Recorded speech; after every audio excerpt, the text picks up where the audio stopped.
Hey there, Gary Malkin, wisdomoftheworld.com. And Hope Fitzgerald, spreadinfinitehope.com. And together we've created u-awake.com, mastering the art of change. So before we go into the 4 steps, I'm going to throw you a fast one, Hope. What does mastering the art of change mean to you? Oh, well, being as adaptable as possible, with as few bumps in the road as possible.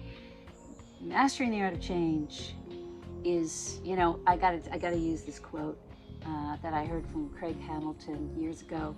He said, "Everybody wants to be enlightened, but nobody wants to change." That just hit me, boom! And I thought that is so true, because we might have an idea about how we want to change up here, but the mechanisms that have gotten used to a certain way of being are they're stuck.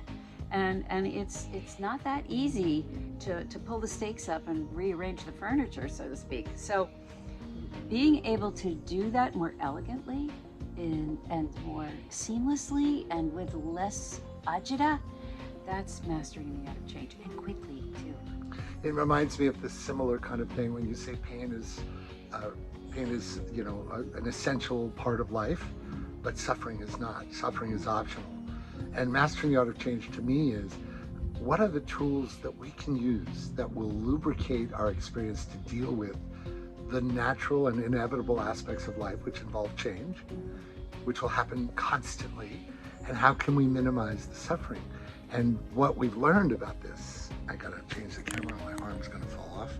Okay, we learned about it is that it's the resistance to the change and the unconscious resistance to the change that creates the most suffering. And what's tricky about that is, if it's unconscious, how are we going to figure it out? Oh, well, there are so many behaviors that tell the tale, right? That So reveal many it. things that just like, no, I don't want to do it. It's pretty obvious once you start looking. So one of the things we've decided is, why don't we use beauty itself? Why don't we use beauty of coherence in beautiful liminal guided meditations? Why don't we use beauty to entice the part of us that naturally is drawn to the light of nature and the energy of coherence and the beauty of our souls, to drop us into the why? Why would I want to look at something I don't know or see or am aware of? Well, beauty actually awakens us to the what is of life, to the presence of something that doesn't belong here, which is this huge thing that sits in there that contracts our energy, makes us feel like something's, we're not wrong, that we're the problem, that something has to be dimmed and contracted in order to deal with life. And it turns out none of that was ever true. And we really create a safe environment for this kind of exploration, because it's not something that most people want to just jump into, ease the way, we open the way through the meditations, through the music, to coax each one of us into opening and observing, and then sort of untying some of the knots and releasing them, especially when it comes to grief. So what I want to ask you as we close this video is, are you ready to be initiated?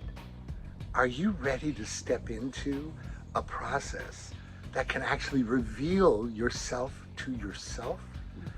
Because I'm going through that by offering and learning from this amazing woman, as well as this experience of collaborating.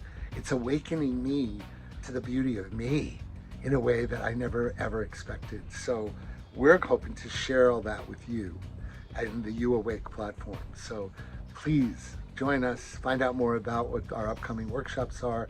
We're so excited about these 4 steps that have been given to us through our life experience.